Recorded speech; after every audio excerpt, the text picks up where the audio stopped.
우리 하나님 말씀 보시겠습니다. 욥기 23장 10절입니다. 그러나 내가 가는 길을 그가 아시나니 그가 나를 단련하신 후에는 내가 숭금같이 되어 나오리라. 아멘. 글로리아 찬양대에 찬양 있겠습니다.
아멘. 자, 좌우에 계신 분들 축복하겠습니다. 사랑하고 축복합니다.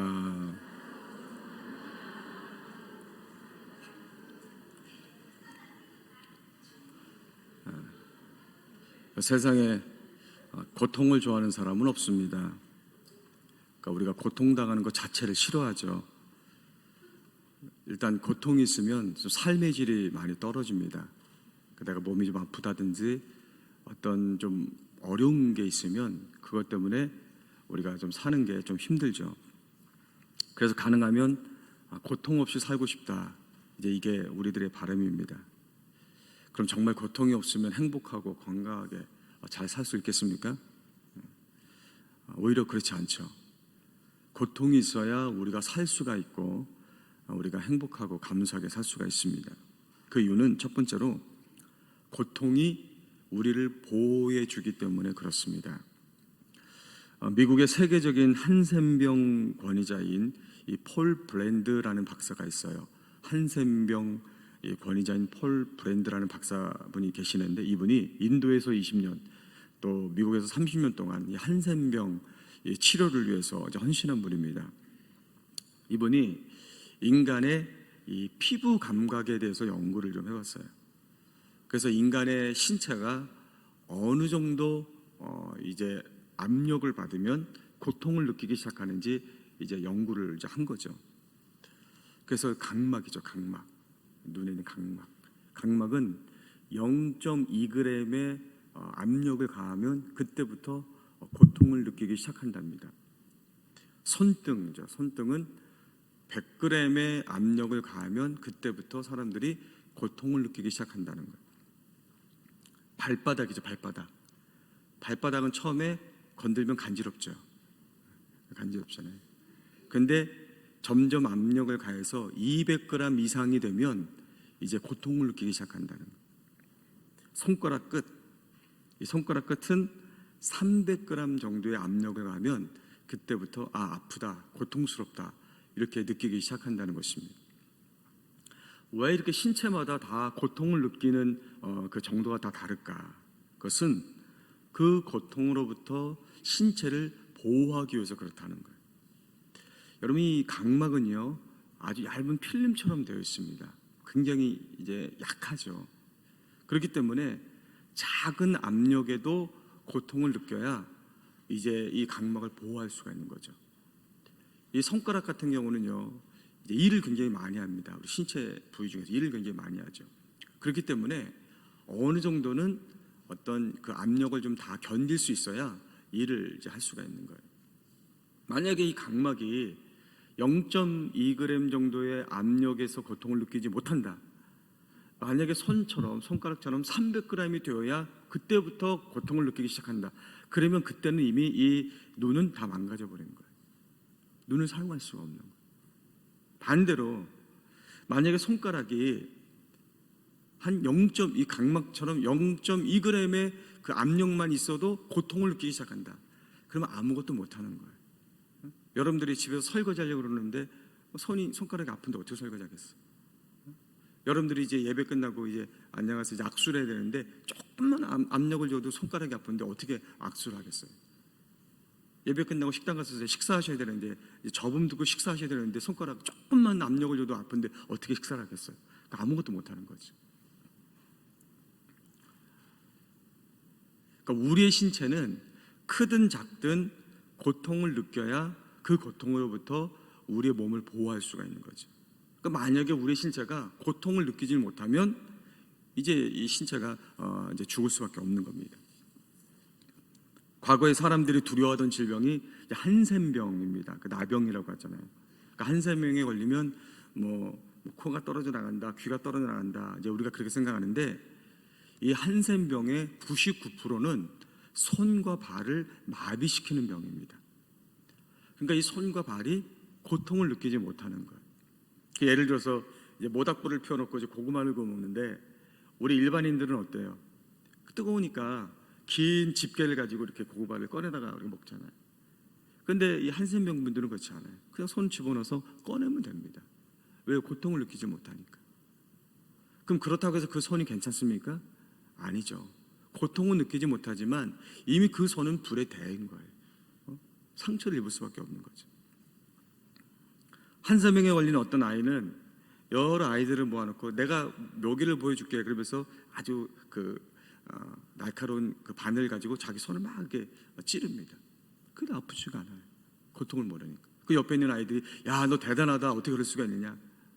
그 손이 괜찮은 겁니까? 아니죠. 피가 나고 간염이 되고 그대로 방치하면 나중에 손을 잘라야 되는 것입니다.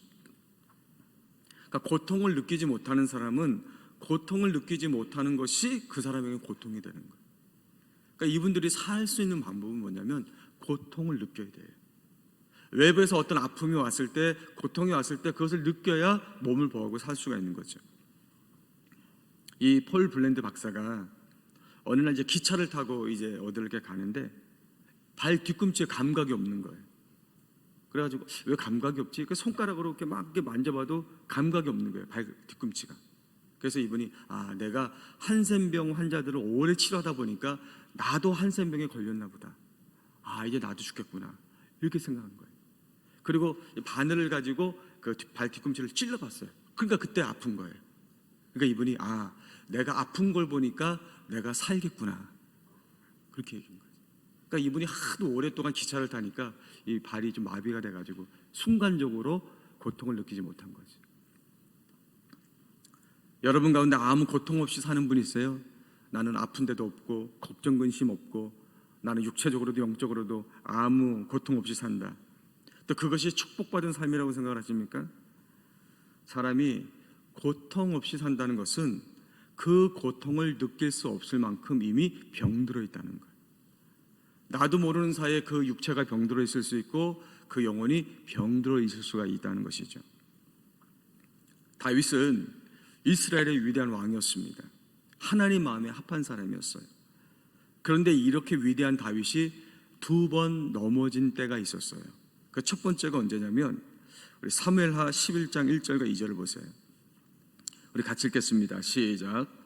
그 해가 돌아와 왕들이 출전할 때가 되매 다윗이 요압과 그에게 있는 그의 부하들과 온 이스라엘 군대를 보내니 그들이 암몬 자손을 멸하고 라빠를 에워쌌고 다윗은 예루살렘에 그대로 있더라. 저녁 때에 다윗이 그의 침상에서 일어나 왕궁 옥상에서 거닐다가 그곳에서 보니 한 여인이 목욕을 하는데 심히 아름다워 보이는지라. 첫 번째 다윗이 무너진 때가 언제냐면 밧세바와 부정한 관계를 맺고 무너지게 됩니다. 근데 그때가 언제냐면 다윗의 군대가 승승장구할 때. 그러니까 만약에 지금 이스라엘이 막 전쟁이 치열하고 나라가 위기에 쌓여 있다. 그러면 다윗이 정신 차렸겠죠. 내가 지금 이럴 때가 아니다. 하나님 앞에 기도하고 깨어 있었겠죠. 근데 지금 상황이 그런 상황이 아니거든요. 나라가 승승장구합니다. 요압 장군이 나가서 전쟁할 때마다 다 이겨요. 그러니까 다윗이 할 일이 없는 거예요. 그러니까 뭐 합니까? 밤중에 자다 말고 일어나가지고 할 일이 없으니까 왕궁 옥상을 거닐다가 이제 밧세바가 이렇게 목욕하는 것을 보게 되는 거예요. 그러면서 무너지기 시작하는 것이죠. 또 24장 2절도 보세요, 여러분. 자, 같이 보겠습니다. 시작. 이에 왕이 그 곁에 있는 군사령관 요압에게 이르되 너는 이스라엘 모든 지파 가운데로 다니며 이제 단에서부터 브엘세바까지 인구를 조사하여 백성의 수를 내게 보고하라 하니라. 하나님이 다윗에게 계속 승리를 주시는 거예요. 어디를 가든지 승리하게 하시는 거예요. 그러니까 다윗이 나중에 하나님 앞에 계속 승전가를 부르죠. 그러다 나중에 어떻게 하냐면 요압 장군에게 우리나라 인구를 좀 조사해봐라. 군인들은 몇 명이나 되는지 한번 조사해봐라. 왕이 인구를 조사하는 것은 자기 명예를 높이고 또 자기가 이만큼 군사력이 많다는 것을 이제 자랑하려고 하는 거거든요. 그러니까 교만한 겁니다. 그러니까 이 죄 때문에 이스라엘의 7만 명이 백성들이 전염병에 걸려서 죽게 됩니다. 그러니까 지금 다윗을 보면요, 나라는 승승장구예요. 거칠 게 없어요. 아무 문제가 없어요. 하지만 정작 다윗은 영적으로 병들어가고 있는 거죠. 근데 다윗은 자기가 지금 병들어가고 있다는 걸 모르는 거예요. 영적으로 자기가 죽어가고 있다는 것 자체도 이 다윗은 모르고 있었던 것이죠. 또 솔로몬은 어땠습니까, 여러분? 우리 열왕기상 11장 9절 보세요. 자, 9절 10절 같이 보겠습니다. 자, 시작. 솔로몬이 마음을 돌려 이스라엘의 하나님 여호와를 떠나므로 여호와께서 그에게 진노하시니라.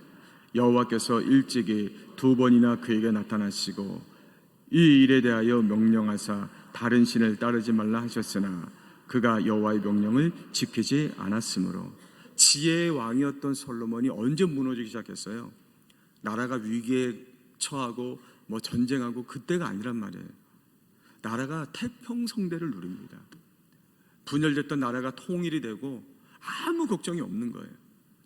그러니까 이 솔로몬이 어떻게 하냐면 하나님이 금지시켰던 외국 여자들과 결혼하고, 외국 여자들 결혼할 때 자기들이 믿는 우상 갖고 오잖아요. 아까 그 우상 같이 섬기는 거예요. 성경에 보면 하나님이 2번이나 너 그러지 마라. 지금 경고하시는 거예요. 너 지금 병들고 있다. 네 나라는 지금 태평성대를 누리고 있지만 너의 신앙은 지금 병들어가고 있다. 네 신앙은 죽어가고 있다. 너 그러면 안 된다. 2번이나 말씀하셨어요. 근데 솔로몬은 그 하나님의 소리를 듣지 못해요. 그 정도로 이미 영적으로 다 병들어 버린 거예요. 여러분, 다윗이 언제 그의 인생이 가장 아름답고 그가 쓴 그 시편들을 보세요. 정말 보석처럼 빛나는 우리에게 감동을 주는 그 시편들이 언제 쓰여진 겁니까? 다윗이 막 태평성대 누르고 숭숭장구할 때였습니까? 아니에요. 다윗이 정말 사울의 칼날이 자기 목 앞에 있을 때, 언제 어떻게 될지 모를 때, 그 고통 가운데 다윗이 영적으로 깨어있고 하나님 붙잡고 믿음으로 나아갈 때 하나님이 그게 그 보석과 같은 그 시편을 쓰게 하시지 않았습니까? 그 영혼이 그렇게 빛나고 깨어있지 않았습니까?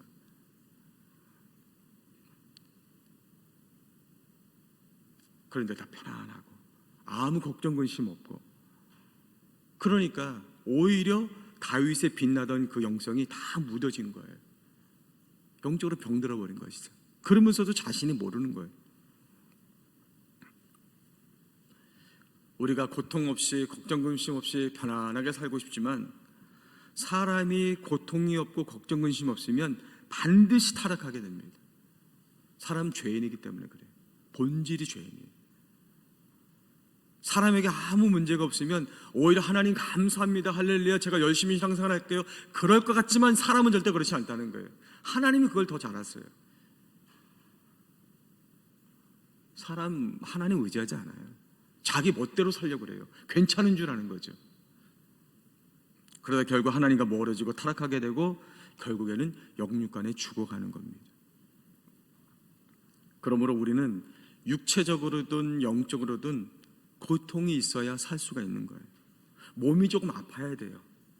몸이 아파봐야 내가 좀 내 몸을 좀 관리를 해야 되겠구나, 내가 건강 관리해야 되겠구나, 내가 이렇게 막 살면 안 되겠구나 관리하는 거예요. 영적으로 자꾸 고통이 있어야 돼요. 내 삶에 어떤 문제가 있고 고민이 있어야 돼요. 그래야 하나님 앞에 무릎 꿇게 되고, 하나님 내 힘으로 살 수 없습니다, 기도하게 되는 거고 하나님 찾게 되는 거예요. 그래야 그 사람 사는 거예요. 아무 걱정 근심 없으면 그 사람 반드시 하나님 떠나고 결국은 멸망의 길로 가게 되는 겁니다.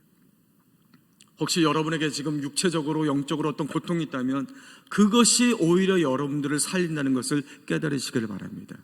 그것 때문에 여러분들 사는 거예요. 두 번째로 왜 우리에게 고통이 필요합니까? 고통을 통해서 하나님이 증명되는 거예요. 내가 지금 겪고 있는 그 고통을 통해서 나와 함께 하시는 그 하나님이 이제 드러나게 되는 것이죠. 우리 23장 10절 다시 한번 보세요. 자, 같이 보겠습니다. 시작. 그러나 내가 가는 길을 그가 아시나니 그가 나를 단련하신 후에는 내가 숨군같이 되어 나오리라. 욥이 하나님이 인정하는 사람이었어요. 동방의 의인이었어요. 근데 한순간에 모든 걸 다 잃어버립니다. 재산 잃어버리죠, 노예 종들 다 잃어버리죠, 자녀들이 한순간에 다 잃어버리죠. 욥이 자기 건강까지 다 잃어버리는 거예요. 그러니까 욥이 이제 고통을 겪으니까 주변의 사람들이 두 가지로 반응을 하는 거죠. 첫 번째로 욥의 친구들은 뭐라고 하냐면, 네가 뭔가 잘못했기 때문에 하나님이 너에게 벌을 주시는 거다, 이렇게 얘기를 하는 거예요. 그러니까 욥은 나는 벌을 받을 만큼 잘못한 일이 없다, 이렇게 반박을 하는 거예요. 또 두 번째로 욥의 아내는 뭐라고 얘기하냐면 하나님이 문제라는 거예요. 하나님. 그러니까 하나님이 뭔가 문제가 있기 때문에 지금 당신에게 이렇게 고통을 주시는 거다. 그러니까 하나님을 저주하고 그냥 떠나라는 거예요. 죽으라는 거예요. 그러니까 욥은 내가 잘 모르겠지만 하나님은 절대 그런 분이 아니다, 이렇게 반박을 하는 거예요. 여러분, 욥의 주장대로 하나님이 우리를 벌하시거나 불공평한 분이 아니시라면 왜 지금 욥이 이런 고통을 겪을 수밖에 없습니까? 우리 1장 8절부터 쭉 보세요. 제가 읽어드릴게요. 여호와께서 사단에게 이르시되 네가 내 종 욥을 취하여 보았느냐? 그와 같이 온전하고 정직하여 하나님을 경외하며 악에서 떠난 자는 세상에 없느니라. 사단이 여호와께 대답하여 이르되 욥이 어찌 까닭없이 하나님을 경외하리까? 주께서 그와 그의 집과 그의 모든 소유물을 울타리로 두르심 때문이 아니니까. 주께서 그의 손으로 하는 바를 복되게 하사 그의 소유물이 땅에 넘치게 하였음이니이다. 이제 주의 손을 펴서 그의 모든 소유물을 치소서. 그리하시면 틀림없이 주를 향하여 욕하지 않겠나이까. 하나님이 욥을 인정하니까 지금 사단이 하나님과 지금 이제 얘기하는 거죠. 토론하는 거예요. 하나님, 욥을 보십시오. 욥이 그냥 하나님을 잘 믿는 게 아닙니다. 하나님이 욥에게 이만한 축복을 주셨기 때문에 그 욥이 그 복을 받았으니까 하나님 잘 믿는 거고, 또 그 복을 계속 받으려고 하나님 잘 믿는 겁니다. 만약에 하나님이 욥에게 계속 축복을 주시면 욥도 그 복 때문에 하나님 잘 믿을 겁니다. 그러나 만약에 하나님이 그 복을 거두어 가시면 욥도 하나님 안 믿을 겁니다. 한번 그렇게 해보십시오. 그러니까 하나님이 욥의 신앙을 확인하고 싶었던 거예요.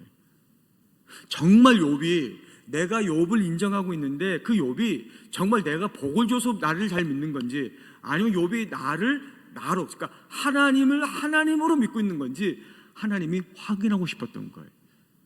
그렇다면 욥의 생명을 제외하고 네가 할 수 있는 모든 고난을 욥에게 줘봐라.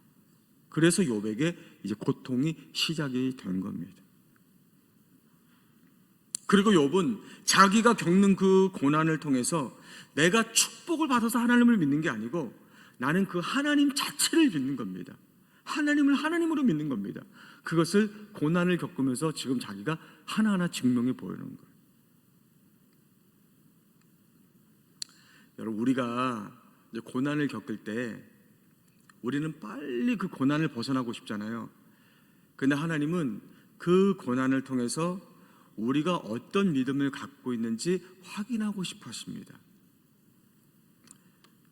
우리 교회는 그런 분들은 없지만 어떤 분들은 신앙생활 하면서 그 동물원에서 제주 부리는 동물들 있죠. 그런 동물들처럼 신앙생활 하는 분들이 많이 있어요. 그 동물원에 그 조련사들 있죠. 동물을 조련하는 조련사들이 동물을 이렇게 딱 이렇게 조련하면 어떻게 해요? 막 제주를 부리잖아요. 동물들이 그 제주를 부리잖아요. 그 동물들이 왜 제주를 부릴까요? 제주 부리는 게 좋아서 제주 부릴까요? 그 조련사를 좋아해서 제주 부릴까요? 아니면 막 관객들이 막 박수 쳐주니까 그 관객들을 기쁘게 해주려고 제주를 부리는 걸까요? 아니에요. 동물이 힘들어도 제주 부리는 건 하나예요. 먹이를 위해서 그래요. 먹고 살기 위해서. 만약에 동물이요, 이 조련사가 지시하는 대로 제주를 안 부리면 매맞습니다. 두들겨 맞아요. 굶어야 돼요. 굶어야 돼. 그러니까 나는 제주 부리기 싫지만 사람들이 기뻐하던 거 상관없어요. 조련사도 상관없어요. 내가 굶지 않게 해서 살기 위해서 어쩔 수 없이 제주를 부리는 거란 말이에요. 마찬가지로 신앙생활도 이렇게 하는 분들이 있어요.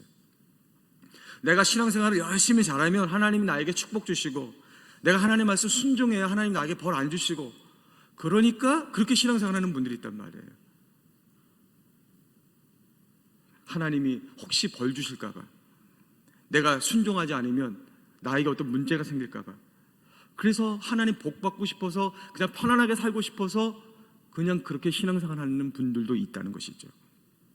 그렇게 열심히 신앙생활 하는데도 복을 받지 않고 내 삶에 어려움이 오면 나중에 동물이 어떻게 하는지 아십니까? 막 제주 부려도 자기 뜻대로 안 되면 그 조련사 물어버리는 거예요. 먹이 안 주면 물어버리는 거죠. 마찬가지로 내가 열심히 하는데 하나님 나에게 축복해 주지 않고 나에게 자꾸 어려움만 생기면 하나님 나에게 소용없다는 거예요. 하나님 떠나버리는 것이죠. 하나님이 우리에게 원하시는 믿음은 그런 믿음이 아니에요. 하나님은 우리가 동물원의 동물처럼 먹이 때문에 신앙생활하는 그런 신앙을 원하지 않으신다는 거예요.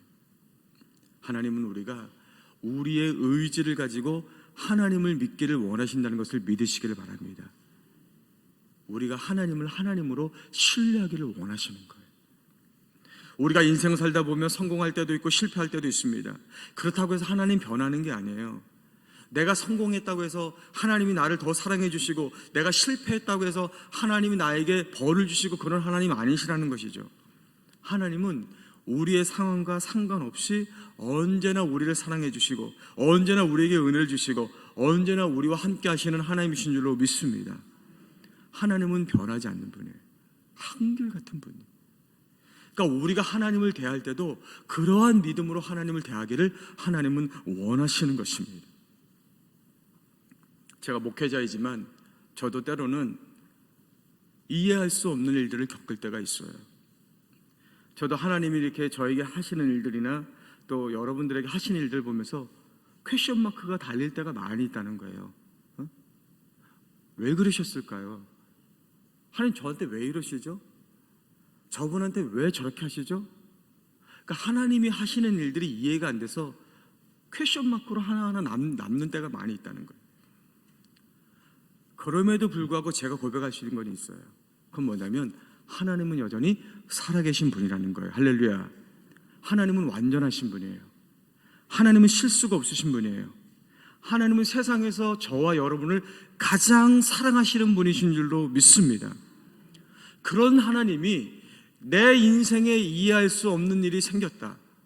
그 일은 내가 이해하지 못한다 할지라도 그 일은 나를 죽이는 일이 아니고 나를 살리는 일이라는 거예요. 내가 그 일을 이해하려고 하면 답이 나오지 않지만 하나님의 입장에서 보면, 하나님이 보실 때에는 그 일에 분명한 답이 있는 거예요. 하나님의 뜻과 섭리가 있는 것이라는 것이죠. 그렇기 때문에 믿음이 있다가 없는 게 아니에요. 믿음이 크고 작은 게 아니에요. 믿음은 항상 내 앞에 있는 겁니다. 내가 할 일은 내 앞에 있는 그 믿음을 내가 선택하는 거예요. 내 앞에 항상 있는 그 믿음을 붙잡으면 나는 믿음의 사람이에요. 믿음으로 사는 거예요. 그러나 내 앞에 믿음이 있어도 내가 그 믿음을 외면하면 그는 불신앙으로 사는 것이죠. 믿음은 선택하는 거예요. 내가 붙잡는 거예요. 그러면 거기에 믿음의 역사가 나타나게 되는 것입니다. 욥은 계속해서 고통을 겪을 때 이렇게 이제 고백하는 것이죠. 내가 왜 이런 고통을 겪고 있는지 나도 모르고 다른 사람들도 모릅니다. 그러나 하나님은 아십니다. 그리고 분명한 것은 이 고통이 결국 나를 단련시켜서 순금같이 만들 것입니다. 그러면 내 믿음이 순금 같은 믿음이 되어져서 하나님께 인정받을 겁니다. 근데 더 중요한 것은 내 믿음이 순금 같은 믿음이 돼서 하나님께 인정을 받으면 주변에 있던 사람들이, 왜 내가 이런 고통을 겪었는지 알지 못했던 사람들이 나를 통해서 그 하나님을 알게 될 것입니다. 이게 욥의 신앙 고백인 거예요. 사랑하는 여러분, 고통이 여러분을 살린다는 것을 믿으시기를 바랍니다. 여러분에게 있는 그 크고 작은 고통을 통해서 하나님이 드러날 수 있기를 주의 이름으로 축복합니다. 그 하나님이 주변에 있는 사람들이 볼 때 저 사람을 고통스럽게 만드는 하나님, 결국은 죽게 만드는 하나님, 하나님 버리게 만드는 그런 하나님이 아니라 저분이 비록 고통 가운데 있지만 그가 그 고통 가운데 믿음으로 승리했을 때, 순금 같은 믿음이 되었을 때 저분이 믿는 하나님은 정말 사랑의 하나님이구나, 살아계신 하나님이구나, 정말로 좋으신 하나님이구나, 그 하나님이 여러분들을 통해서 드러날 수 있기를, 증명될 수 있기를 주의 이름으로 간절히 축복합니다.